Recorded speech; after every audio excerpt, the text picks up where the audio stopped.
Assalamualaikum warahmatullahi wabarakatuh. Perkenalkan, nama saya Dave Florian Abiu, asal dari Nganjuk. Saat ini saya berada di Fakultas Sains dan Teknologi dengan jurusan Teknik Informatika. Pada kesempatan kali ini, izinkan saya untuk menjelaskan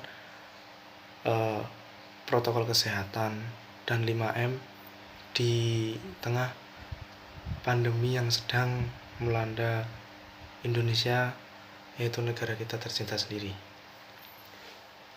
Seperti yang sudah kita ketahui bahwa beberapa tahun yang lalu Indonesia dilanda dengan wabah atau penyakit, yaitu berupa virus corona 19 atau COVID-19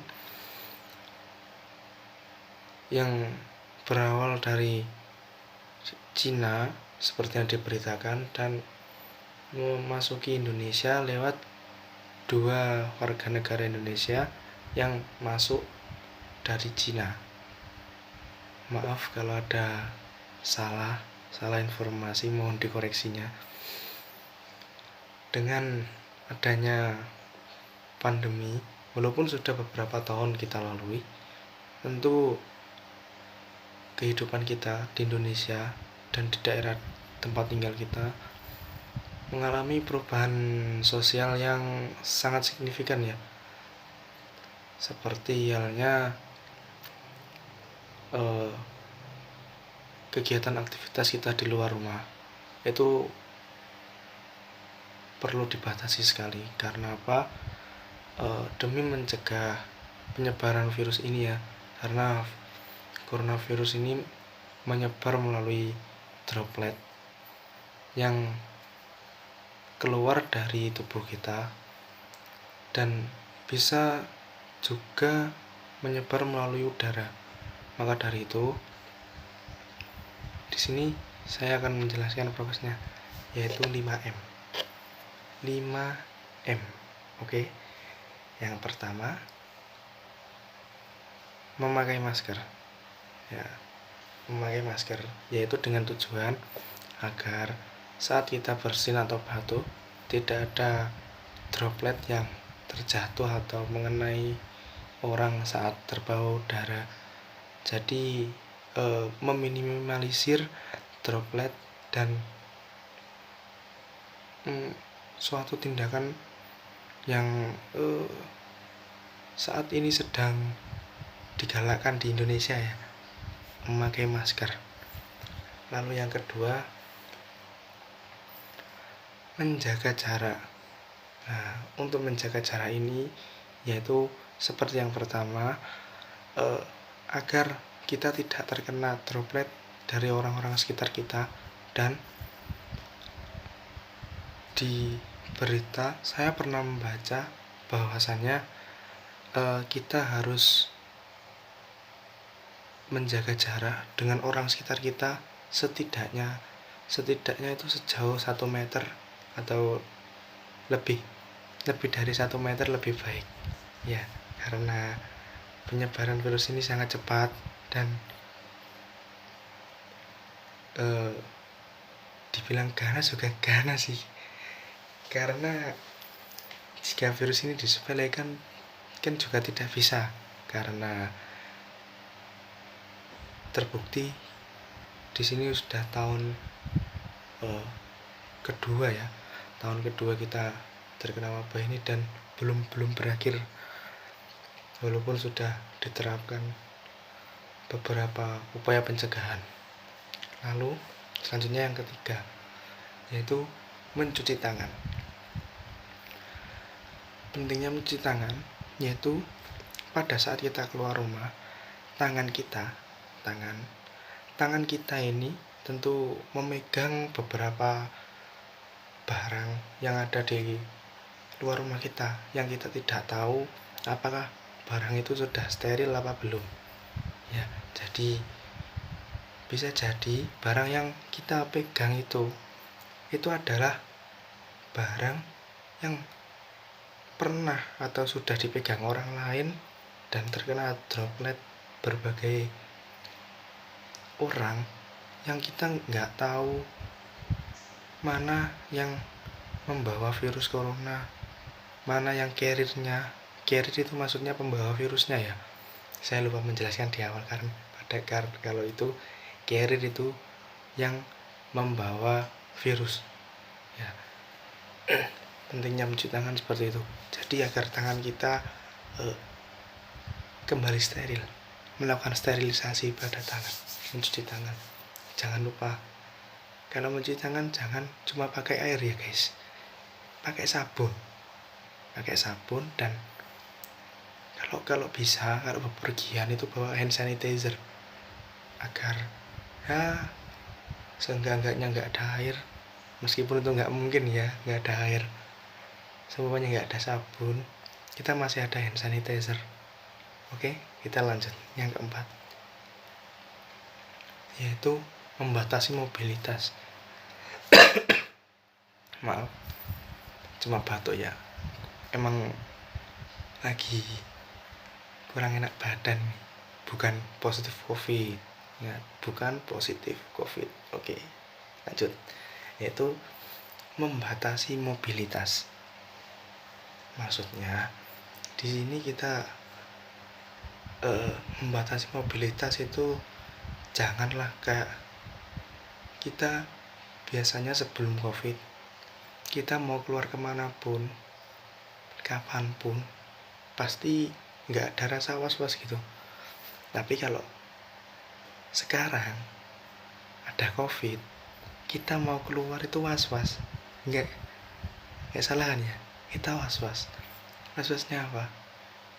Untuk kita anak muda yang memiliki imun tubuh yang tinggi, itu resiko tertularnya masih ada, tapi untuk gejala yang ditimbulkan kan ringan karena kita masih memiliki imun tubuh yang tinggi.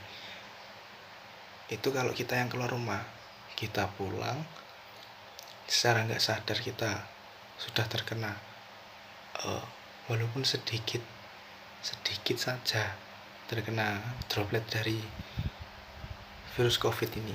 Kita pulang, kita ketemu ayah, kita ketemu ibu, adik yang masih kecil, belum juga kalau satu rumah dengan kakek nenek, apa enggak kasihan orang rumah yang notabene imun tubuhnya sudah menurun, apa belum terbentuk gitu ya kalau anak kecil. Kalau yang udah dewasa kan biasanya imun tubuhnya menurun, apalagi yang sudah usia tua kayak kakek nenek kita nggak tahu kan kita keluar itu posisinya pas kita pulang itu masih aman, masih steril apa enggak, kan nggak ada yang tahu. Itu diingat ya, kalau pulang dari keluar, pulang dari pasar, dari mana, ketika masuk rumah jangan lupa kita cek dulu, cuci tangan, seperti itu, seperti yang poin ketiga. Lalu selanjutnya kita menjauhi kerumunan. Yang kelima, yang kelima, menjauhi kerumunan. Karena apa? Semakin kita mendekati kerumunan, kita masuk ke kerumunan, itu kita nggak bisa kayak tolong kamu jaga jarak, kamu tolong jaga jarak dengan saya, nggak bisa. Seperti di pasar tentu kita nggak mungkin dong kayak satu stand nih, satu stand penjual daging gitu ya, biasanya kan rame. Kalau nggak sayur yang mesti rame, sayur penjualnya satu nih di depan, mbak mau beli sayur dong, mau beli apa? Seumpama kita mau beli bayam, kanan kiri kita ini udah ada orang, dan kanan kirinya lagi ada orang lagi, belakang kita ada orang juga yang antri. Nggak mungkin dong kita kayak jangan dekat-dekat dengan saya, minimal 1 meter, kalau bisa lebih. Nggak mungkin dong, Kalau gimana ya, kalau kita kayak gitu adanya satu pasar itu yang ya berantakan lah kalau gitu. Makanya yang terakhir, menjauhi kerumunan. Oke, jadi secara garis besar, seumpama kita nggak kepepet-kepepet banget buat keluar rumah, jangan keluar rumah ya guys. Ingat, kita masih muda, imun kita memang kuat, tapi yang di rumah belum tentu. Jangan macam-macam, virus ini nggak kelihatan. Banyak yang menyepelekan, tapi akhirnya banyak yang juga yang meninggal, yang positif. Dan akhir-akhir ini oksigen itu sulit, apalagi kalau di Nganjuk ya. Di Nganjuk itu oksigen sulit banget. Kayak, dan oksigen itu kan kayak gimana ya? Yang membutuhkan oksigen kan bukan cuma kita. Maksudnya bukan cuma kita, itu kayak semuanya kita sakit nih. Kita sakit, habis operasi, habis kecelakaan gitu ya. Kita kan oksigen. Yang membutuhkan oksigen kan bukan kita aja. Yang koma, yang kayak kritis, kena covid, dan lain-lain itu kan juga membutuhkan oksigen agar pernapasannya lancar. Dan akhir-akhir ini di tempat tinggal saya, Kabupaten Nganjuk, oksigen itu sulit banget, asli sulit banget. Dan ini cerita pribadi saya. Pernah 1 bulan yang lalu kayaknya, adik dari nenek saya, adik dari mbah, itu sakit, asmanya kambuh, terus gula darahnya tinggi, ya pokok semuanya itu di badan udah nggak normal gitu loh guys. Datanglah ke rumah sakit. Nah, jeleknya di rumah sakit ini gimana ya, kadang itu ada oknum-oknum yang nakal, seperti kayak, wah harusnya pasien yang A ini negatif covid ya, negatif covid pasien A. Tahu-tahu pas keluar hasilnya pasien A ini positif covid, padahal yang positif covid itu pasien B. Jadi kayak kadang data itu tertukar. Jadi gimana ya, adiknya mbah itu nggak kebagian oksigen, harus beli oksigen di luar, dan waktunya itu nggak bisa, mepet banget, dan nggak ada 1 jam, setengah jam kemudian itu udah nggak ada, beliau udah meninggal ya. Jadi gitu. Jadi itu penting banget, kita harus menjaga kesehatan guys ya. Di tengah-tengah kayak pandemi kayak gini, kita harus menjaga kesehatan. Ingat, kalau nggak kepepet, jangan keluar rumah, stay at home. Kan enak, seperti saya di rumah enak, nggak kepikiran apa-apa, iya kan.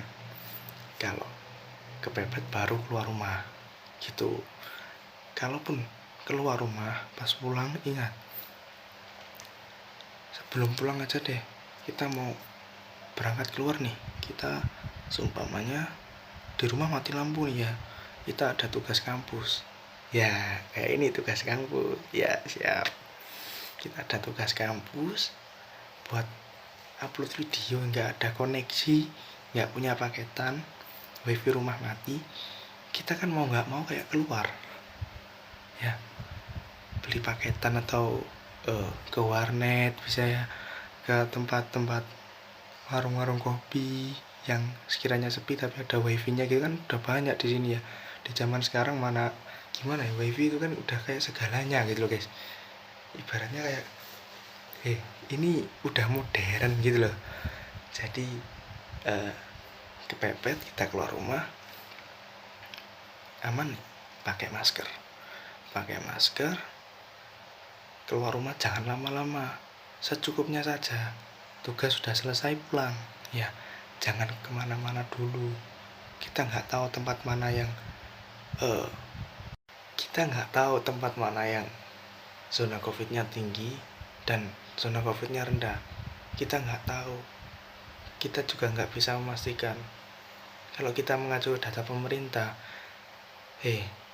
data pemerintah itu surveinya berapa kali? Sebulan berapa kali sih? Seminggu berapa kali?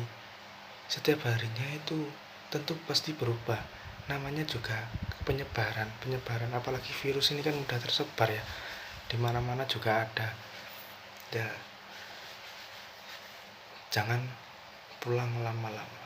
Maksudnya tugas sudah selesai, langsung pulang ke rumah. Kita pulang ke rumah nih ya. Kalau bisa hindari kerumunan. Tentu kayak macet-macet di jalan itu, maksudnya kayak dihindari aja. Kayak pasar gitu, dihindari dulu aja. Kita nyari selamatnya, bukan nyari jauhnya atau dekatnya. Kita nyari pokok kita selamat dulu. Oke. Setelah kita perjalanan ya naik motor gitu ya sampai rumah, jangan langsung masuk, cuci tangan dulu di depan rumah.